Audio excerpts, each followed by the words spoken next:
दोस्तों 2019 में आपका स्वागत है। जब नया साल आता है तो नई उम्मीदें लेके आता है। हम सोचते हैं कि ये साल लकी होगा, उसे कई एंगल से हम लोग देखते हैं और शायद ऐसी ही कुछ भावनाएं 2019 को लेकर आपके अंदर हैं। आप 2018 में जाइए, शायद ऐसे ही आपने 2018 की शुरुआत में सोचा था, 2017 में भी ऐसी ही कुछ फीलिंग्स आपकी थी। लेकिन क्या कुछ बदला? शायद नहीं बदला, क्योंकि कैलेंडरों के बदलने से हालात नहीं बदलते, हालात बदलते हैं खुद के बदलने से। आइए हम कुछ ऐसा करें कि 2020 में जब हम प्रवेश करें तो हमारे हालात और बेहतर हो जाएं, और इसके लिए हमें अपनी बुरी आदतों को छोड़ना पड़ेगा, कुछ अच्छी चीज़ों को अपनाना पड़ेगा। जो लोग ज़िंदगी में कामयाब हैं उन्हें सुनना चाहिए, उनसे सीखना चाहिए, और जो हम उनसे सीखते हैं उसे अपने जीवन में और अपने व्यवहार में शामिल करना चाहिए। और इसी उद्देश्य, इसी भावना, इसी सोच के साथ में हम सब आपका स्वागत करते हैं चैट विद सुरेंद्र वत्स में। और आज के हमारे मेहमान हैं एक ऐसी पर्सनैलिटी जो न केवल मात्र हिंदुस्तान में प्रसिद्ध हैं, अपितु पूरी दुनिया में बहुत सारे लोग उनको जानते हैं। यूट्यूब पे 1 लाख से ज़्यादा जिनके सब्सक्राइबर्स हैं, 7 मिलियन से ज़्यादा लोगों ने जिनको व्यू किया है, जिनकी वीडियोस को देखा है, कई सारी किताबें लिखी हैं, हिंदुस्तान के 80 से ज़्यादा शहरों में उनके ट्रेनिंग वर्कशॉप हुए हैं, और वो नेपाल में बहुत प्रसिद्ध हैं, बांग्लादेश, थाईलैंड से होते हुए अमेरिका तक जिन्होंने अपने ट्रेनिंग्स वर्कशॉप के माध्यम से लोगों को लाभान्वित किया है, वो पर्सनैलिटी हमारे साथ में है। और मैं पर्सनली उनसे बहुत इंस्पायर हूँ, बहुत कुछ मैंने उनसे सीखा है। मेरा सौभाग्य है कि वो इतने बड़ी पर्सनैलिटी होने के साथ साथ मेरे अच्छे दोस्त हैं। Okay, let's start with celebration. I believe this is one of the best gifts as a trainer I have received in my life.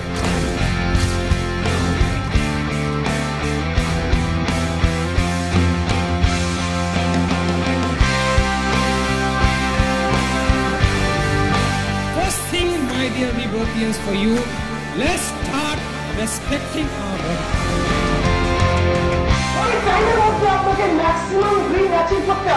मैं एक्शन ज्यादा लेता हूँ, सोचता कम। A small presentation. What did you feel? What changes has come?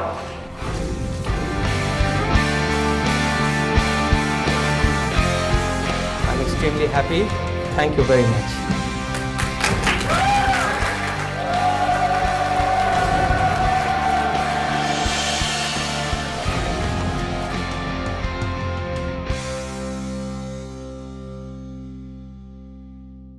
Rajesh Agarwal जी, आपका स्वागत है। बहुत धन्यवाद सुरेंद्र जी, बहुत और धन्यवाद। ये मैं आपसे बातचीत कर रहा हूँ, मैं बहुत इंस्पायर और बहुत रोमांचित हूँ कि जिनसे मैंने सीखा मैं उनके बिल्कुल रूबरू बैठा हूँ। जी। और ऐसा ही सौभाग्य ऐसे लाखों करोड़ों लोगों का होने वाला है। धन्यवाद।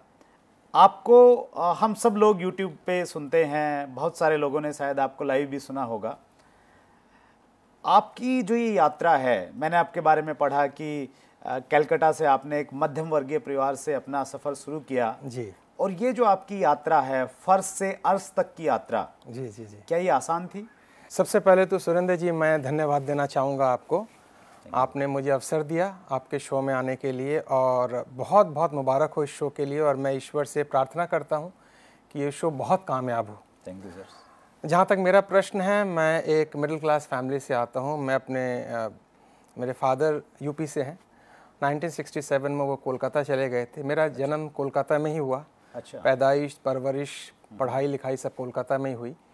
और कोलकाता में लगभग 1991 के आसपास, जब मेरी उम्र 20 साल के आसपास थी, मेरे फादर का बिज़नेस कोलैप्स कर गया, वो बैंकक्रप्ट हो गए।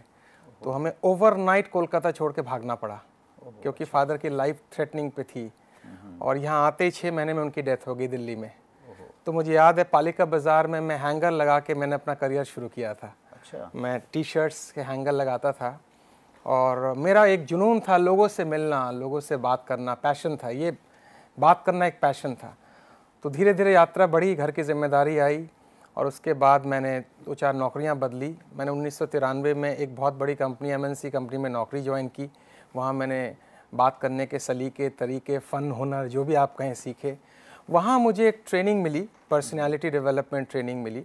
मैंने ट्रेनिंग अटेंड की और जिस उस्ताद से मैंने ट्रेनिंग ली फिर मैंने उनको ज्वाइन कर लिया। अच्छा। क्योंकि ट्रेनिंग मेरा जुनून था, मोटिवेशन मेरा जुनून था।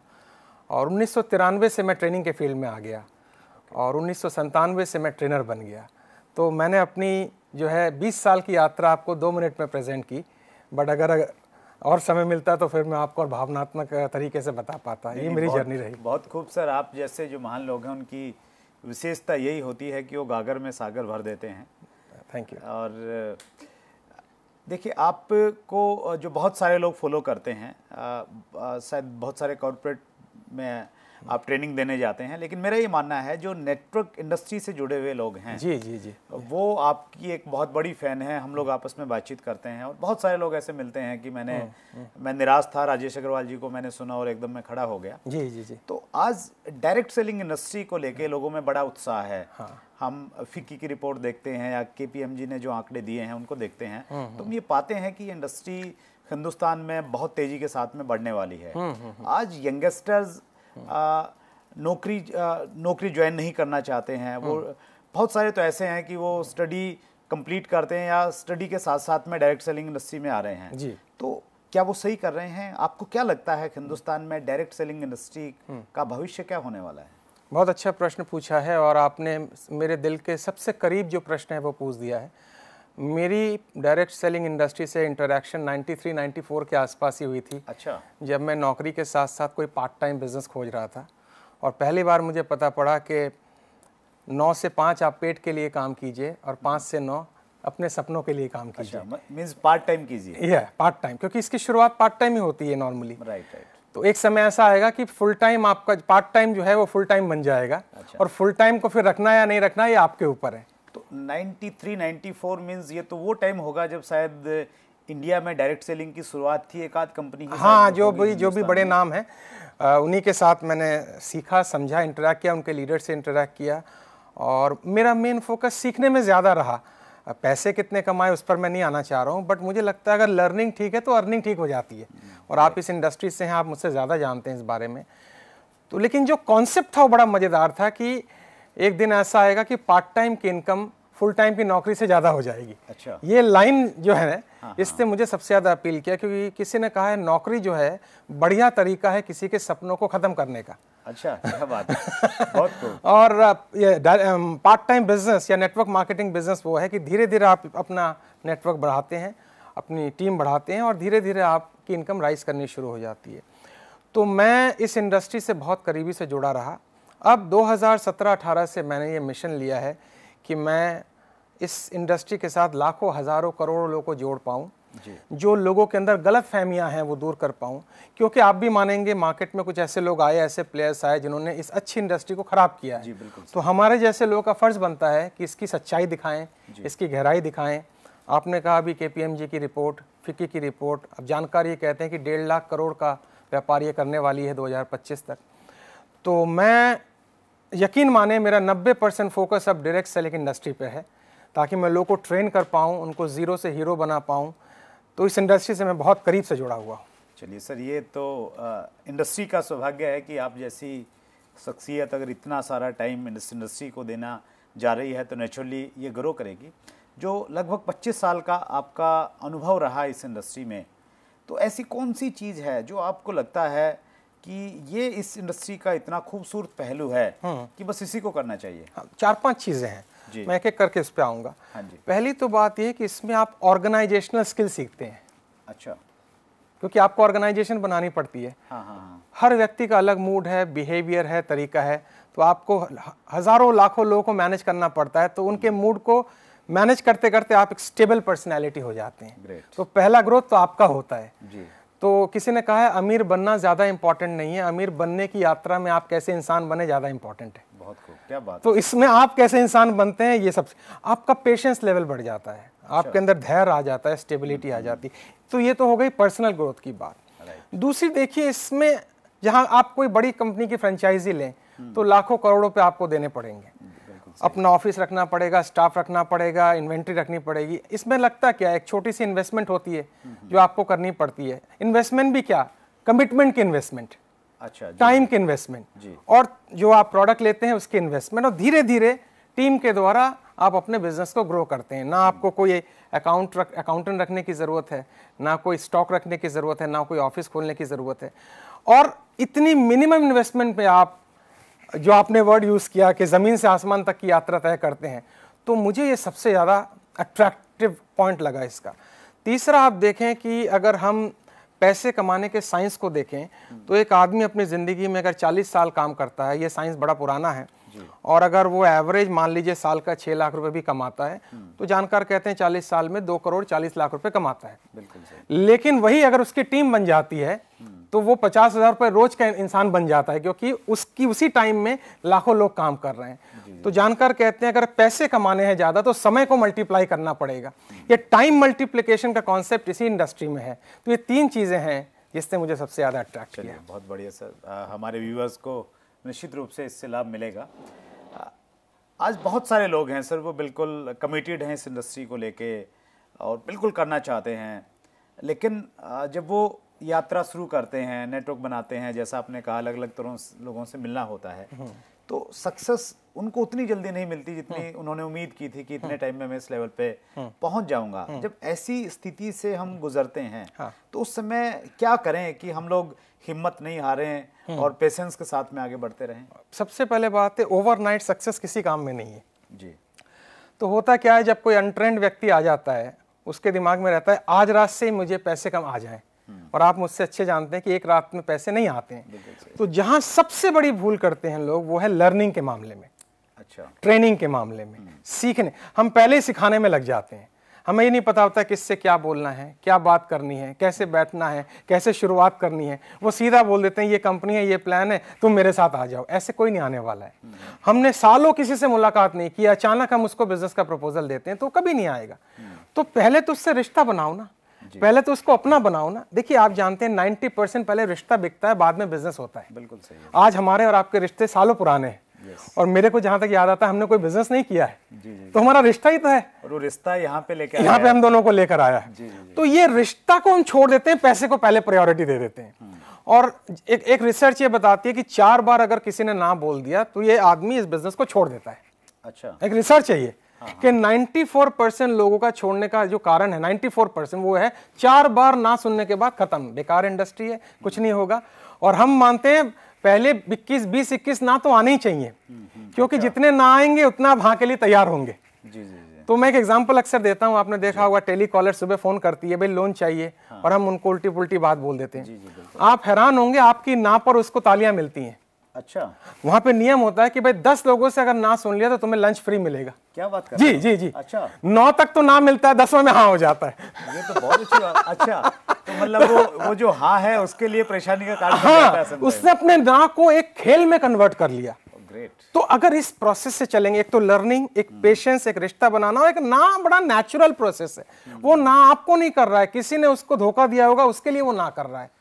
तो पहले रिश्ता मजबूत करो, बिजनेस हम धीरे धीरे कर लेंगे। बहुत सही बात कही। मैंने कहीं पे एक चीज सीखी कि ना और हाँ, यस और नो, ये देखा जाए तो ये शब्द है, ये हवा है। मैंने यस बोला, एक हवा निकली, नो बोला, एक हवा निकली। लेकिन हम यस से बहुत खुश हो जाते हैं, नो से बहुत खुश हो जाते हैं। अगर हम इसको इस रूप में माने कि भाई यस बोला, ये एक सिंपल एक हवा थी, नो बोला तो ये हवा है, उसने कोई आप पे तलवार उठा के नहीं मारी है। तो मींस जब ऐसी सिचुएशन आए तो हम ये माने कि ये तो पार्ट है, और ये हमें मजबूत करते जाएंगे। बहुत अच्छा सर।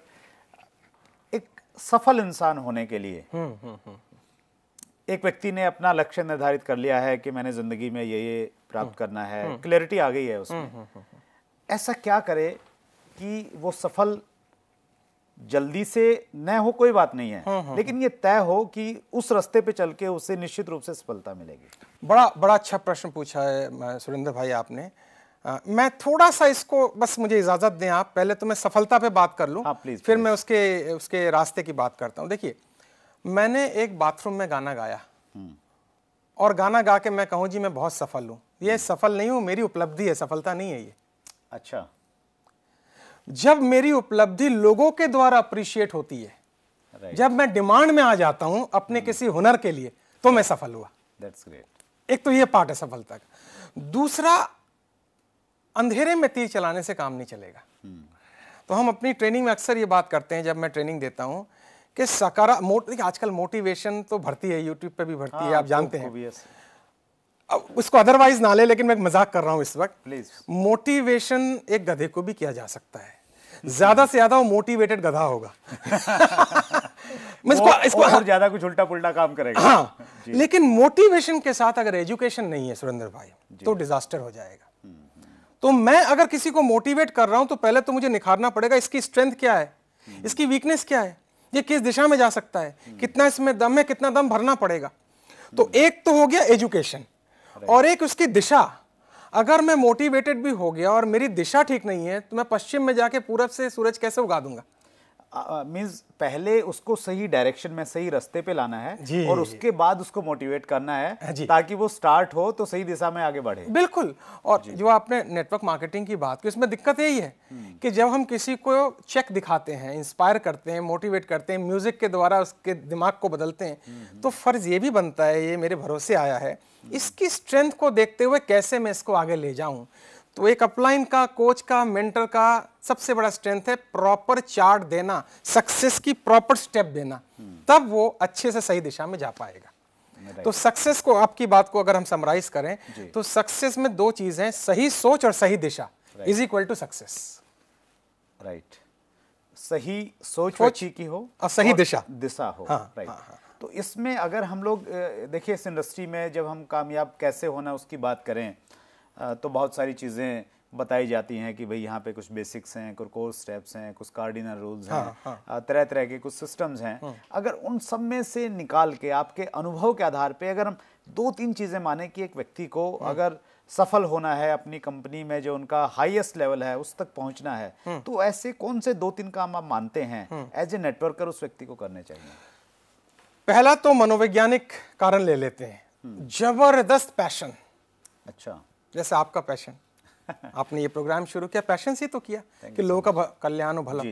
जबरदस्त पैशन, यानी वो एक तरह से उन आवाजों के प्रति बहरा हो जाए, माफ करना मेरे शब्दों को, जो नकारात्मक आवाजें हैं। अच्छा। सुनना ही नहीं है, उन लोगों के साथ बैठना ही नहीं। भाई जिस व्यक्ति ने ये इंडस्ट्री देखी नहीं, जो सफल हुआ नहीं, वो आपको क्या गाइड करेगा? एक तो पैशन का लेवल 90% पैशन काम करता है। राइट। उसके बाद प्रोडक्ट की जानकारी, मार्केटिंग प्लान की जानकारी, प्रोसेस की जानकारी, सारे पीस आ जाते हैं। प्रोडक्ट प्लान, प्रोसेस, प्रोसीडिंग, ये सारे पीस इसमें आ जाते हैं। दूसरी कैटेगरी ये आ गई। तीसरा, उसको अपने जैसे डुप्लीकेट्स तैयार करने हैं। अच्छा। सबसे बड़ा काम ये है, अपने जैसे लोग तैयार। हाँ, जेरॉक्स कॉपी। अच्छा। और वो कितनी जल्दी हो उसके हुनर पे डिपेंड करता है और लेने वाले पे डिपेंड करता है, क्योंकि ये सारा बिजनेस डुप्लीकेशन का है। तो हमारा एक 3 वर्ड का फॉर्मूला है, लर्न, टीच एंड डुप्लीकेट, जो कि वर्ल्ड वाइड पॉपुलर फॉर्मूला है, LTD, learn, teach and duplicate. और देखिए, मैं ये मानता हूं, जितने भी आप बड़े लीडर क्यों ना बन जाएं, धरातल पे हमेशा रहिए। अच्छा। आपको खुद फोन रिसीव करना पड़ेगा, आपको डाउनलाइन से बात करना पड़ेगा। आप कितने भी बड़े अमीर क्यों ना बन जाए, आप जमीन से कटेंगे तो फिर फेल हो जाएंगे। ये मेरा व्यक्तिगत अनुभव है। बहुत खूब, बहुत खूब सर। जी। जो डुप्लीकेशन की बात आपने कही, तो उसमें मैंने कहीं से सीखा कि भाई चूंकि डुप्लीकेशन का बिजनेस है, तो एक कोटेशन बताई गई कि keep it simple, keep it duplicable. यानी आपका हर काम इतना सिंपल, इतना साधारण और इतना आसान होना चाहिए कि हर आदमी को ये लगे यार मैं तो कर सकता हूँ, और वो करने लग गया तो फिर वो इजीली आपका डुप्लीकेट हो जाएगा। तो बखूबी आपने इस चीज़ को हमारे व्यूवर्स के साथ में शेयर किया। देखिए, बहुत सारी ज्ञान की बात तो हमने की, और जब पैशन होता है तो ज्ञान के साथ में कुछ थोड़ा ऐसे पल भी होने चाहिए जब आप हंसी खुशी की बातचीत करें। तो हमारे इस कार्यक्रम में हमने एक छोटा सा पार्ट रखा है, थोड़ा माहौल को लाइट करने के लिए। जी। देखिए, हर व्यक्ति की जिंदगी में कुछ ना कुछ ऐसे इंसिडेंट, कुछ ऐसी घटनाएं होती हैं जो उसको बहुत फनी लगती हैं। जब वो उनको याद करता है तो उसको अच्छा लगता है, सुनने वालों को भी अच्छा लगता है। जी। तो निश्चित रूप से आपकी भी जिंदगी में कुछ ऐसी घटनाएं रही होंगी। बहुत है, बहुत है। प्लीज शेयर कीजिए। लेकिन जो अभी मेरे जहन में जो तुरंत घटना आ रही है, मैं 92 में एक बहुत बड़ी MNC कंपनी में नौकरी करता था, और चूंकि उस समय आर्थिक दबाव यानी फाइनेंशियल प्रेशर इतना ज़्यादा हुआ करता था कि मैं कभी कभी चीज़ें भूल जाता था। हर एक की ज़िंदगी में होता है। तो अगर मैं चीज़ें जब मैं भूल जाता था तो मेरी जो सीनियर थी वो मुझसे कहती थी, राजेश मैं लिख के दे रही हूँ, इस जन्म में तुम कुछ नहीं कर पाओगे। अच्छा, इस जन्म में सीनियर ऐसा? हाँ, बोला गुस्से में बोल दिया होगा, मैं बुरा नहीं मानता हूँ आज इसके। तो जब मैं उस कंपनी से निकल गया, ट्रेनिंग में आ गया और मैं 97 में ट्रेनर बन गया, तो 2011 में मुझे एक बहुत बड़े प्रोग्राम के लिए बुलाया गया दिल्ली में, जहाँ सारी MNC कंपनी के सेक्रेटरीज आई। अच्छा, और कॉर्नर में वो भी बैठी हुई थी। अच्छा, जो आपके बॉस थे? जी, मेरी बॉस थी। हाँ, अच्छा, जो मेरी सीनियर थी। हाँ। तो वो अपने किसी दोस्त से कह रही है कि शायद मैंने इस इंसान को कहीं देखा है। अच्छा, ओके। नेचुरली हाँ, हाँ। मैं तो पहचान गया, वो नहीं पहचान पाई। आपने पहचान लिया? बिल्कुल बिल्कुल, ऐसे लोग आप भूलते थोड़ी है ना। मैं तो पहचान गया। अब मैंने कहा इनकी दुविधा मैं जरा सॉल्व ही कर देता हूँ। तो प्रोग्राम शुरुआत के साथ ही मैंने कहा, madam thank you for coming, whatever I am today because of you. She said I think I have seen you, मैंने तुम्हें कहीं देखा है। मैंने कहा जी आप मेरी बॉस हुआ करती थी और आपकी गाइडलाइन से मैं जो बना हूँ आज बना हूँ। अच्छा, आप यकीन माने सुरेंद्र भाई, उनकी आंखों में आंसू थे। क्या उनको याद था कि उन्होंने ऐसा कुछ? नहीं, वो घटना याद नहीं रही होगी। उनको इस रूप में आंसू थे कि शायद हो सकता है मैंने जो इनको सिखाया उस, क्योंकि आप किसी को एम्बैरेस नहीं कर सकते हैं, और नेचुरली हमारी ट्रेनिंग इजाजत नहीं देती है कि हम खुद ही इंप्लीमेंट नहीं करेंगे तो दूसरों पर कैसे फिर लागू कर। उन्होंने मुझे हक किया, सबके सामने बोला कि मेरे लिए मिरेकल है कि जिस इंसान को मैंने अपने सामने देखा, ग्रूम किया, हो सकता है इसको मैंने झाड़ा भी हो, और आज वो मुझे ट्रेनिंग देगा। मैं इस ट्रेनिंग को लेना चाहूँगा। ये मेरी ज़िंदगी की तमाम फ़नी घटनाओं में एक यूनिक घटना है जो मुझे लगा मैं आपसे बांटूं। इसका मतलब ये है कि हमें अगर कोई ऐसा व्यक्ति मिलता है जो हमें थोड़ा सा चैलेंज करता है या कुछ अंडर एस्टिमेट करता है, तो उसे हमें एक पॉजिटिव सेंस में लें इसी को, और उसे कारण बना लें कि भाई अब मैंने इसलिए कामयाब होना है क्योंकि जो इन्होंने बोला है मैंने उसके विपरीत कुछ बड़ा करके। जी, इसी पर 2 लाइन सुना देता हूँ। मेरी कविता है आपके। शुक्रिया जिंदगी मेरे ऊपर नफरत के अंगार बरसाने का, यही मौका है मुझे तुम्हारे ऊपर प्यार दिखाने का। क्या बात है। तो अगर आपको कोई किक करता है, मेरे उस्ताद कहते थे, अगर आपको कोई किक करता है तो आपकी स्पीड को बढ़ा देता है। तो उन्होंने तो मेरी स्पीड बढ़ाई। आज मैं जहां हूं उन लोगों की वजह से हूं जिन्होंने मुझे किक किया, जिन्होंने मुझे ह्यूमिलिएट किया। नेटवर्क मार्केटिंग में भी मैं आपकी बात को थोड़ा छीन रहा हूं।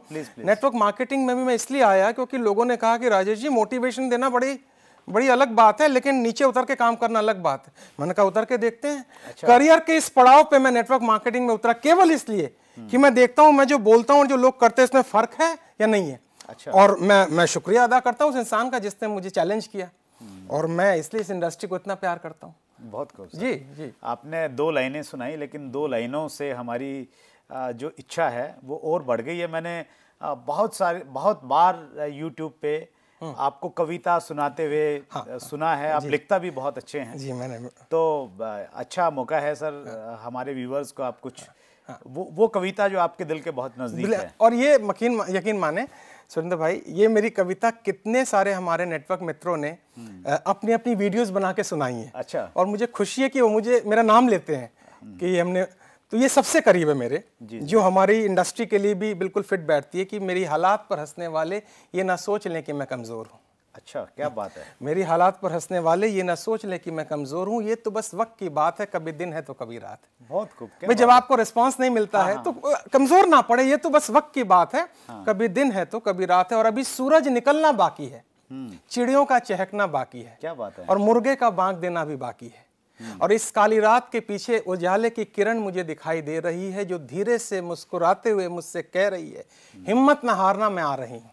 अच्छा, बस थोड़ा तुम्हें आजमा रही हूँ। क्या बात है, हिम्मत ना यही तो खेल है ना कि जब आपको ना मिले उस रात को जब आप सोएं तो आप याद रखें सुबह सूरज निकलने वाला है।